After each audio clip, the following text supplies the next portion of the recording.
Este podcast pertenece a una serie de historias sonoras que forman parte del proyecto Futama Huiza. Buscan fortalecer la memoria oral del pueblo mapuche en el marco de la ceremonia del Pilianma Huiza Lanín, los 10 lofche que lo rodean y las 3 zonales que los contienen, Lafkenche, Huiliche y Pehuenche. Esta memoria oral es una realización del grupo de Amulgufe de la Confederación Mapuche de Neuquén, con el apoyo de la organización internacional ICI, Iniciativa de Conservación Inclusiva.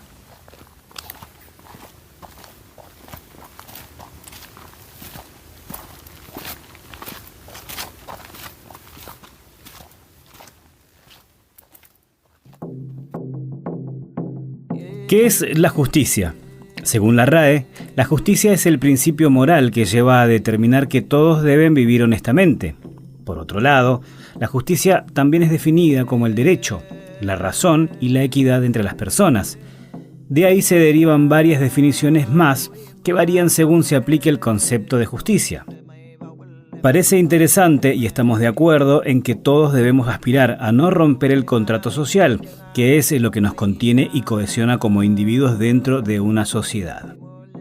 Ahora, ¿qué pasa cuando alguien transgrede ese orden? En la página de la RAE inmediatamente aparece la definición de la frase «le aplicaron justicia» y también se puede leer «pena o castigo».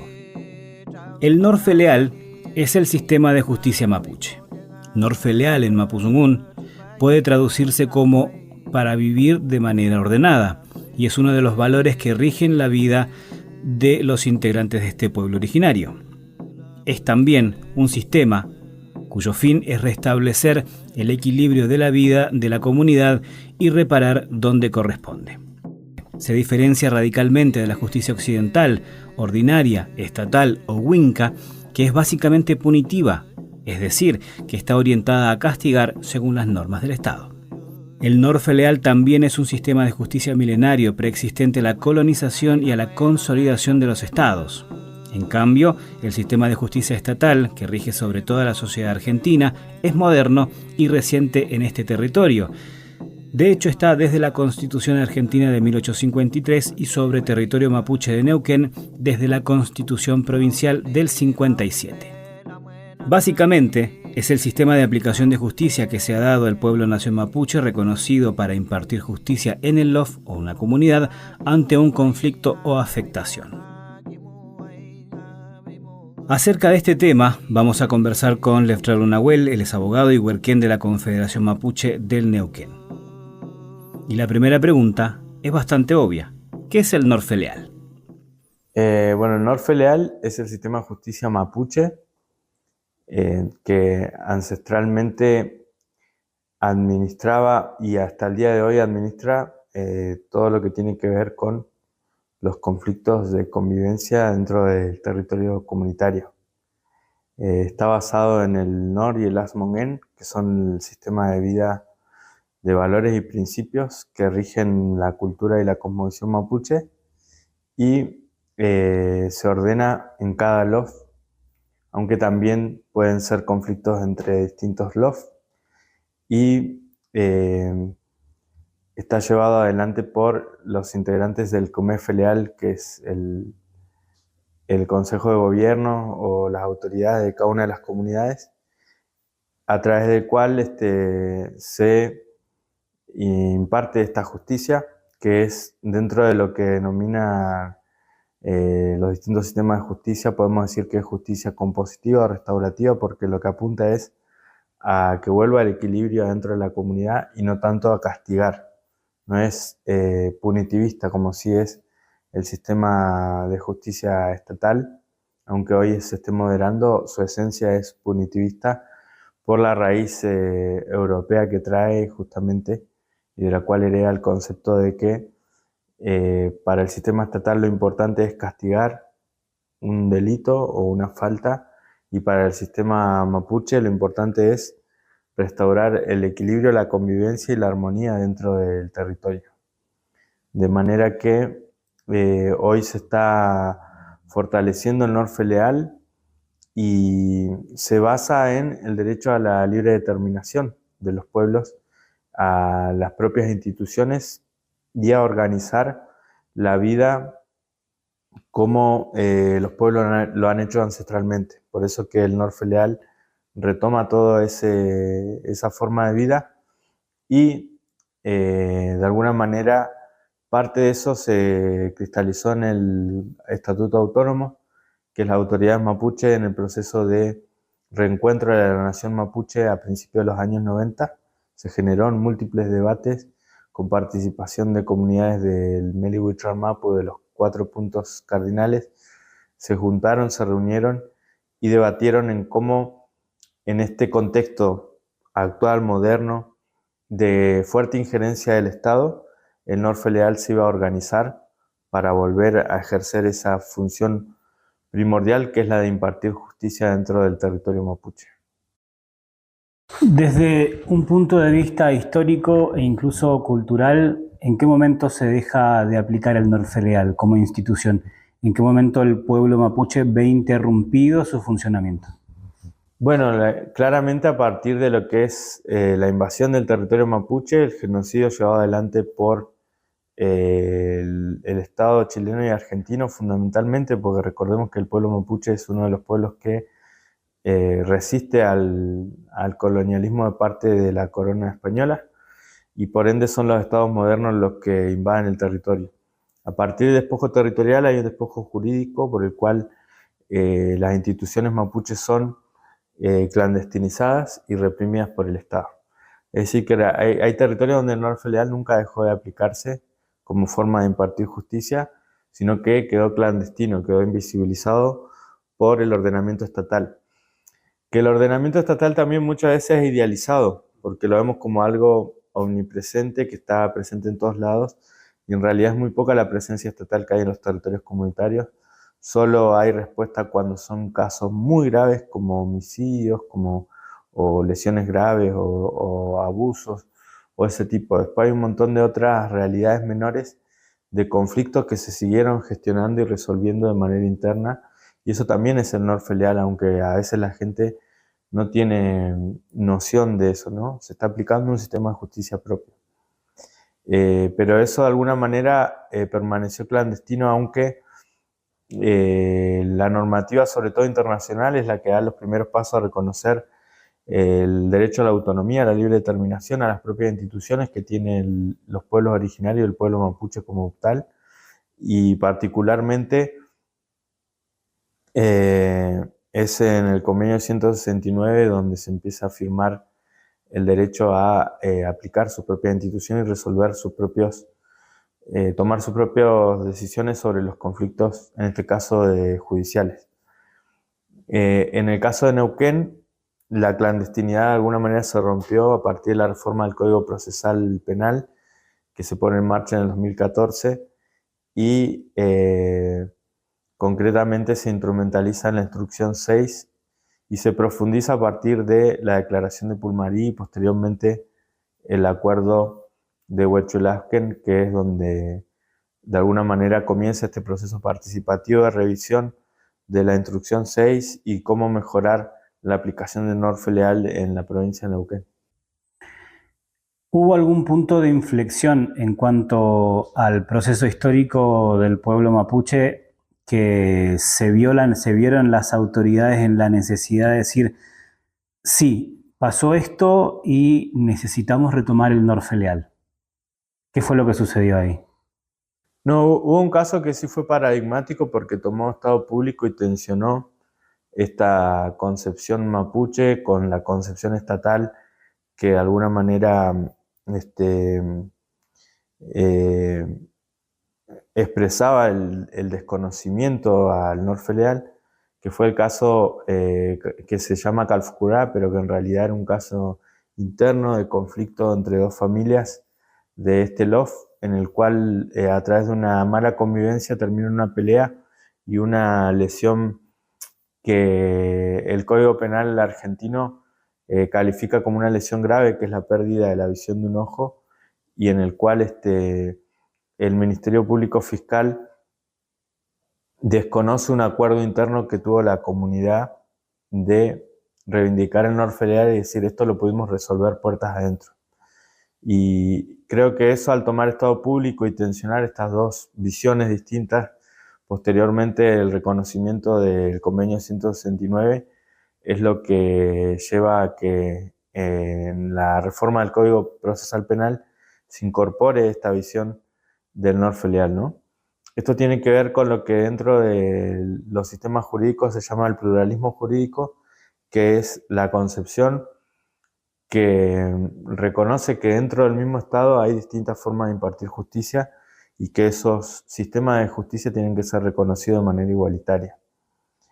Si bien podemos decir que el reconocimiento que hay hoy es un reconocimiento moderado que debe profundizarse, es un inicio y es una de las primeras provincias en reconocer esto, Neuquén, y donde, pese a todos los defectos y cosas por mejorar que se evidenciaron en los talleres que hubieron en cada una de las zonales y los Trauen, hay que tomarlo como un punto importante de partida.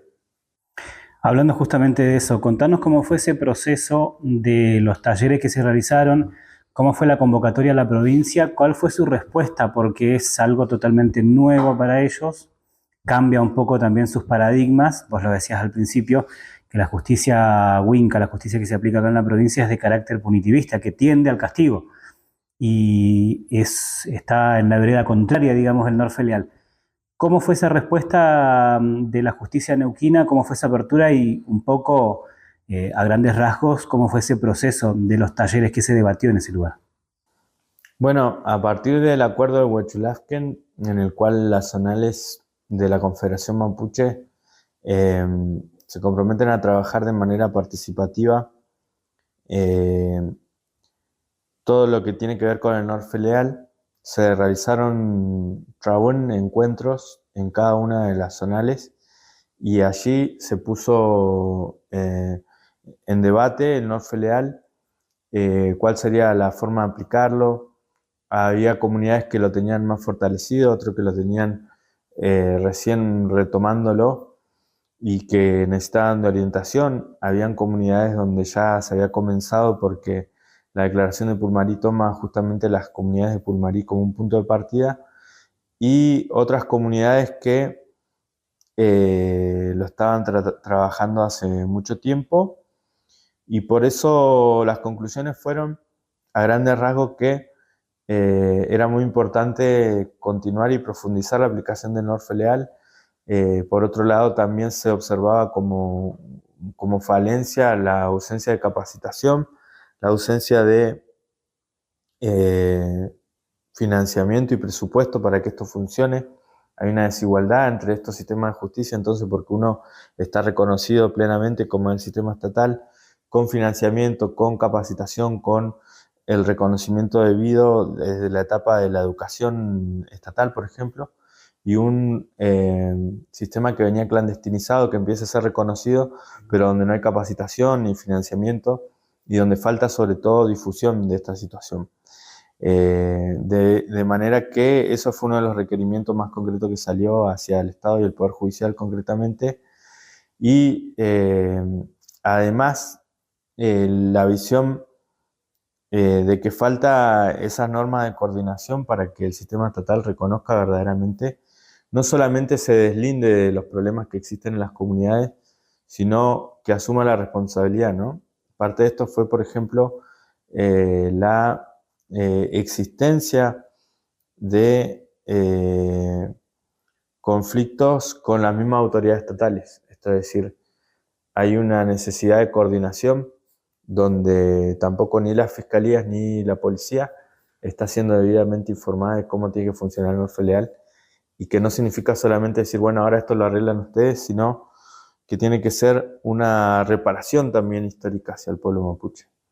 Así que fueron muy debatidos, muy participativos, con debates muy interesantes, muy enriquecedores para todos quienes participamos, y sobre todo con una puesta en tensión de lo que son las formas de juzgamiento, como vos decías antes, y también, pese a que el sistema estatal hoy se está volcando también a un sistema compositivo, queda en esencia que el NOR filial no es solamente restaurativo, sino que es integral. Muchas veces excede a la cuestión penal. La cuestión penal tiene como eje sancionar un delito y la reparación al delito en cuanto a beneficio en bienes o lo que implicó los gastos, por ejemplo, va por la parte civil dentro del sistema estatal.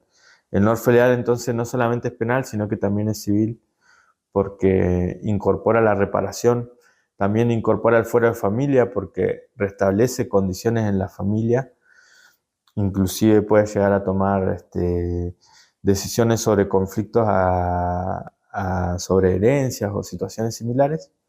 Entonces, decimos que el NOR filial es integral, no ofrece soluciones parciales como los fueros de la justicia estatal, WINCA, sino que toma una dimensión completa de los conflictos. Y en ese sentido, ¿cómo funciona el NOR filial? Dentro del pueblo mapuche existe un contrato social que se rompe cuando alguien cumple un delito, entre comillas. ¿Esa persona llega a juicio? ¿Cómo se lo trata a esa persona que transgrede las normas? Eso es muy interesante porque, al igual que la inmensa mayoría de los pueblos indígenas, el pueblo mapuche no tiene sus normas escritas, no está codificado ni tiene una normativa escrita, de manera que, como decíamos hoy, Asmongen y Normongen, que son las pautas culturales que se sostienen en el mapuche Kimun, que es el conocimiento mapuche, que se expresa muchas veces en el mapuzungún, que es el idioma mapuche, y en los conceptos que eso engloba, es lo que respalda el funcionamiento del NOR filial. Y ante eso, la posibilidad de crear un mecanismo para la aplicación del NOR filial es el desafío más grande, porque también hay pluralidad de entendimiento de esos conceptos, pero hay una cuestión que nos unifica como cultura o como pueblo, que es el respeto al equilibrio y la concepción de convivencia y de respeto mutuo. Cuando eso se rompe es cuando comienza el NOR filial, ¿no? El Estatuto Autónomo es hoy por hoy lo que ha escrito la posibilidad de orientar ese NOR filial, y ahí explica que está compuesto por Inalonco, Huerquén y 2 personas elegidas para cada uno de los casos, donde se intenta que las personas estén lo más alejadas posible del conflicto, no ajena porque es difícil ajeno en una comunidad donde siempre conoces a la persona, claro, pero que esté alejada del conflicto y que pueda tener una perspectiva que colabore con la composición de la solución. De manera que eso es lo que ordena el Estatuto Autónomo, y a partir de allí la práctica se ha diversificado, y eso es lo que ha enriquecido los encuentros. También se hizo compartir las experiencias de NOR filial en cada una de las zonales y las comunidades, y también inclusive se teorizó para resolver distintos conflictos que son los más comunes. Por otra parte, destacable también la inmensa labor que las mujeres han tenido en la aplicación del NOR filial, porque muchos de los debates han sido impulsados por los grupos de SOMO, de mujeres de la Confederación Mapuche, que han tomado un rol protagónico, inclusive impulsor de este proceso, y donde también la violencia de género ha sido uno de los temas que se debatió y que se le buscó una solución a la forma acorde a nuestra cultura. Y por otro lado, la presencia de otras discusiones, como puede ser la salud mental, las infancias. Entonces, producto del debate de cada una de las zonales, se planteó la necesidad de crear protocolos de acción sobre la violencia de género, sobre infancias, sobre los consumos problemáticos de salud mental, sobre adultos mayores, sobre los protocolos de acción que tengan que ver con homicidios, casos graves como abusos sexuales, y también cómo denunciar a autoridades comunitarias, porque esa fue otra de las situaciones. Y entendiendo que el Código Procesal Penal entonces hace un reconocimiento limitado del NOR filial, porque lo remite a delitos menores, donde no ingresan los homicidios y los abusos sexuales. Pero la realidad ha indicado que las comunidades mapuche incluso han resuelto este tipo de casos cuando, por ejemplo, el sistema judicial no ha brindado una solución que implique justicia al declarar prescriptos algunos delitos. Al pasar cierto tiempo prescriben, entonces lo declara prescripto y directamente no lo trata. No es que declara inocente o culpable, sino que no lo trata porque ya la acción prescribió. Sí, lo archiva. Lo archiva, y entonces ahí donde Nor-Feleal tomó un papel protagónico, más allá de los límites reconocidos formalmente por el código, pero que sí el mismo sistema de justicia vemos cómo se va robusteciendo con la práctica. A nivel internacional, vos mencionabas el convenio 169 como uno de los respaldos para el funcionamiento del Nor-Feleal, por ejemplo. ¿Hay otros instrumentos que respalden este tipo de instituciones de pueblos indígenas? ¿Cómo se ve desde el ámbito internacional y en la justicia más precisamente que avance una institución como el Nor-Feleal, por ejemplo? Sí, están también contenidos no solo en el convenio 169, sino el derecho a la libre determinación y a aplicar las propias instituciones. Está también la Declaración Interamericana de Derechos de los Pueblos Indígenas y en la Declaración de las Naciones Unidas para los Pueblos Indígenas. Y es muy importante, ¿no? Así como también en múltiples tratados se menciona el trato que debe tener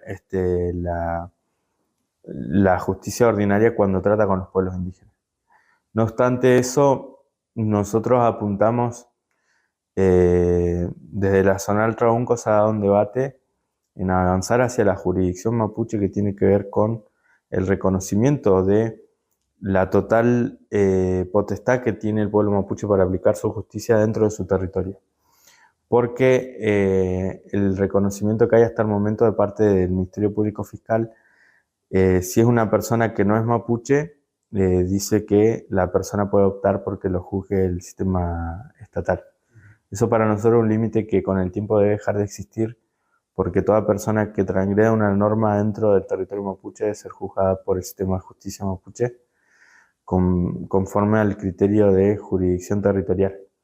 Eso es lo que nosotros pretendemos como objetivo, y para lo cual es necesario que esta forma de Nor-Feleal se fortalezca, se aplique y también se proyecte, ¿no? Eso es el valor de lo que ha salido como conclusión de estos encuentros. A nivel personal te quiero preguntar cómo ha sido para vos tu carrera, porque vos sos mapuche y también sos abogado, y tenés el Nor-Feleal como tu sistema propio, digamos, de justicia, pero tenés que funcionar también dentro de otro que es ajeno. ¿Qué desafíos te has encontrado personalmente hablando dentro del ejercicio de tu profesión? Sí, creo que para la aplicación del Nor-Feleal. Sí, y en tu ámbito personal, en el ejercicio también de la carrera que decidiste estudiar. Creo que dentro de la abogacía falta mucha preparación para los abogados y las abogadas. Quienes son jueces o fiscales o funcionarios judiciales son abogados. Entonces su formación tiene una visión monocultural y en muchos aspectos racista. Y creo que eso es lo principal que hay que revertir. Porque a la hora de la aplicación de estos derechos, lo que uno se encuentra como freno no solo son las instituciones como algo abstracto, sino son las personas que no pueden contemplar y que le hace imposible en su mente entender que hay otra forma de aplicar justicia que no es la del Estado. Y eso parte desde la base, el mal, ¿no? Porque hay una mala base en cuanto no hay una preparación. Si bien en los últimos años el Ministerio de Educación de la Nación hizo un estudio por el cual el derecho indígena es área de vacancia dentro de la formación de las facultades de derecho, no se ha reaccionado en el sentido de que eso se cubra esa área de vacancia y realmente esté presente el derecho indígena en los programas de derecho de las facultades. Ahora la Universidad de Flores, de acá de la sede de Comahue, por primera vez, la primera vez que está dentro de las materias obligatorias. Muchas veces derecho indígena está dentro de las materias optativas o como seminario dentro de las orientaciones que cada persona decida, pero acá está como una materia obligatoria en la formación. Eso es muy importante porque creo que es una manera de revertir esa situación, ¿no? Entonces las instituciones, como decíamos, se expresan en las personas y son estas personas que no tienen posibilidad de entender que hay otras formas de juzgar que no son solamente la que imparte el Estado y que de hecho esta visión restaurativa a la que el sistema estatal y punitivista está virando hacia una forma compositiva o restaurativa es tomada de la cosmovisión de los pueblos originarios y en cierta forma es mucho más efectiva en algunos aspectos. Creo que no obstante eso es perfectamente complementario las dos formas de ver la justicia y que es uno de los desafíos más grandes que tenemos es la de romper esas barreras que el racismo ha puesto porque no es otra cosa que el racismo, ¿no? Lo que impide que eso se aplique.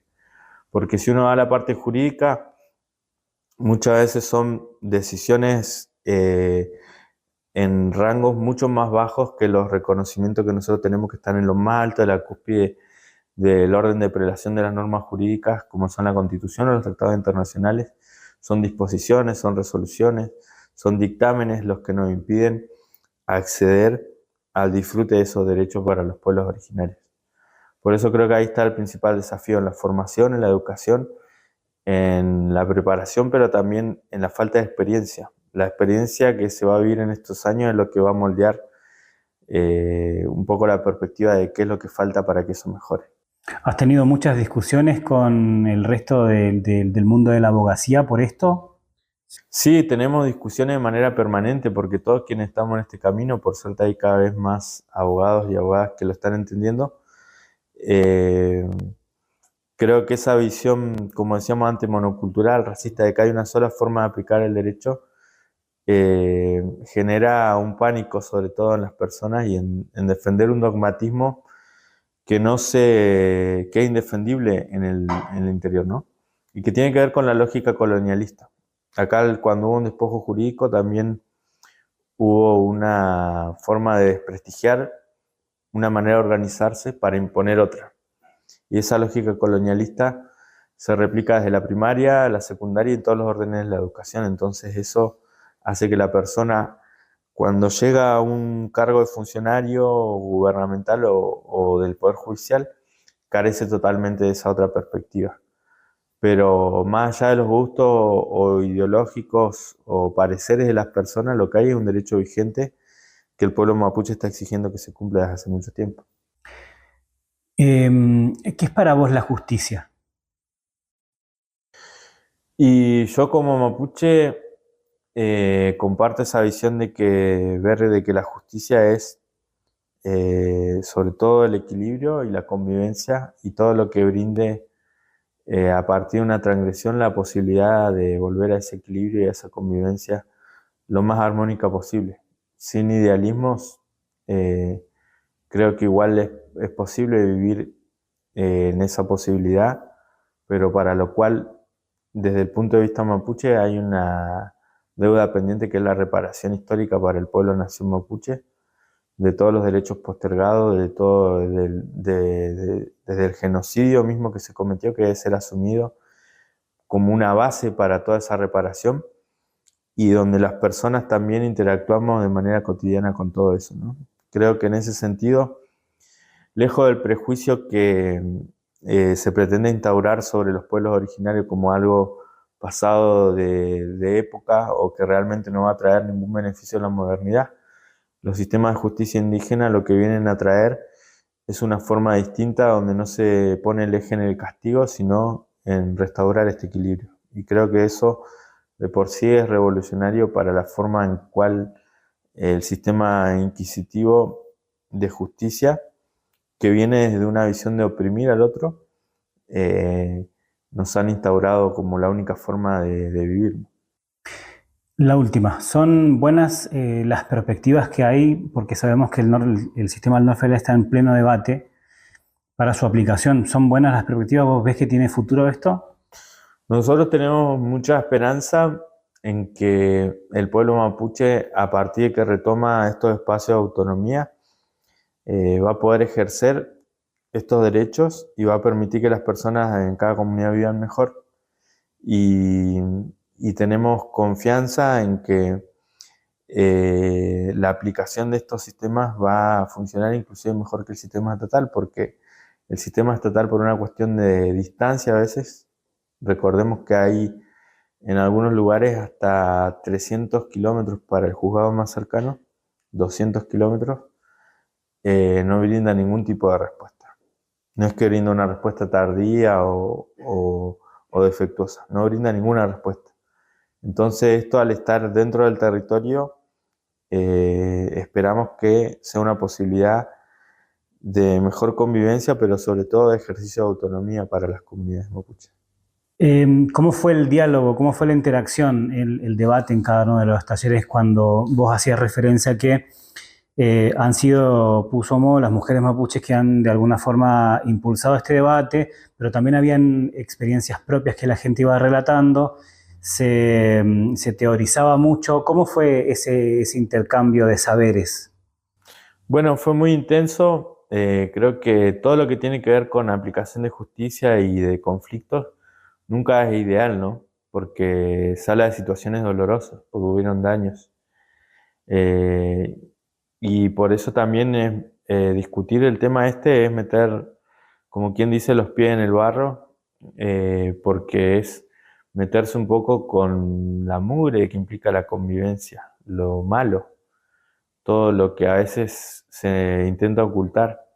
Creemos que el desafío es no ocultar todas esas situaciones, sino afrontarlas. Y en base a eso son experiencias dolorosas, difíciles, pero de las cuales se han generado instancias muy importantes, sobre todo cuando uno lo aplica con vista a las futuras generaciones. Y el pueblo mapuche no está exento de la violencia, del patriarcado, pero también de la opresión a veces y del merecimiento hasta de una generación a otra. Entonces eso es lo que se pone en tensión en estos encuentros, por lo cual no es algo fácil, pero sí que es algo muy necesario y muy importante de tenerlo en cuenta. Y después también es un proceso de empoderamiento del pueblo mapuche, de asumir que, bueno, esto es ejercer la autonomía y no siempre es algo lindo o cómodo, sino que es sobre todo un desafío y que implica mucho trabajo, porque es recargar también a las mismas autoridades comunitarias con nuevas tareas, a veces sin financiamiento y sin capacitación. Por eso se planteaba eso como uno de los ejes a revertir. Pero me quedó muy marcado la palabra de un lonco cuando dijo: yo pensé que iba a venir acá a aprender algo nuevo, en realidad estamos viendo lo mismo que hacemos todos los días, que es arreglar problemas dentro de la comunidad.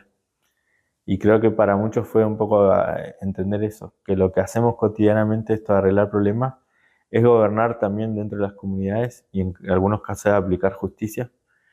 Y, y ese despertar para nosotros tiene mucho potencial y es lo que más nos entusiasma de este proceso.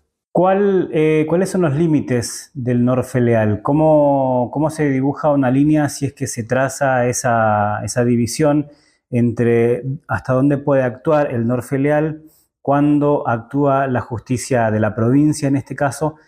¿Qué tipos de delitos se juzgan? ¿Qué pasa con los delitos ambientales, por ejemplo? Sí, en la actualidad, bueno, eso es uno de los debates que hay en este proceso, porque el límite que ha puesto el reconocimiento parcial que hay hasta el momento es un límite sobre todo personal, o sea, que es para los mapuches. Nosotros entendemos, como decíamos antes, que el límite es de jurisdicción, es territorial, y por ende toda transgresión que ocurra dentro de los territorios comunitarios debe ser juzgado por el Norfeleal, inclusive el de personas externas a la comunidad. Es como cualquier tipo de competencia territorial. Alguien que cometa un delito o un daño dentro de la comunidad tiene que ser juzgado por el Norfeleal. Inclusive la contaminación, la destrucción de árboles, la contaminación de los ríos, eso también entendemos que a un futuro tiene que ser reconocido como materia propia del Norfeleal, porque también tiene que ver no solo con castigar, como decíamos antes, sino con la reparación, que implica la reparación de ese tipo de daños. Así que es un debate que urge y que está tendiente a profundizar la aplicación del Norfeleal, pero que para nosotros claramente la respuesta es la competencia de una jurisdicción territorial. Claro, bajo esa perspectiva, por ejemplo, un derrame de petróleo podría ser juzgado por el Norfeleal. Sí, lo más importante es que cualquier tipo de transgresión al territorio tiene que ser juzgado por el Norfeleal, porque implica eso mismo, justamente. Sobre todo de la concepción mapuche, ¿no? Porque creo que la concepción del delito ambiental, si uno lo mira de la lógica mapuche, es muy limitada, porque solamente cosifica cada uno de los elementos de la naturaleza. Los elementos de la naturaleza para la cultura mapuche tienen otro valor, y sobre todo dentro de los territorios comunitarios hay espacios que son de una importancia preponderante y que por eso también creemos que tiene que ser juzgado por el Norfeleal, no solamente por el sistema de justicia Winca. Ahora sí la última. La llegada de los estados obligó al pueblo mapuche a darse estos debates, a ponerle nombre o plasmarlo en un papel, algo que se hacía de manera cotidiana. Sí, es un cuestionamiento permanente y también está la tensión esta de si vamos a escribir nuestras propias normas, ¿no? Por el momento creo que la conclusión es que no necesitamos un código mapuche para aplicar la justicia mapuche, y en eso también radica parte de la dificultad. Hoy vivimos en la modernidad una cultura escrita muy fuerte y preponderante, sobre todo a la hora de hacer acuerdos. Entonces el Norfeleal también ha impuesto el desafío de volver al valor de la palabra, y eso sin duda que es algo que marca una diferencia cultural importantísima. Así que es el gran desafío que tenemos por delante.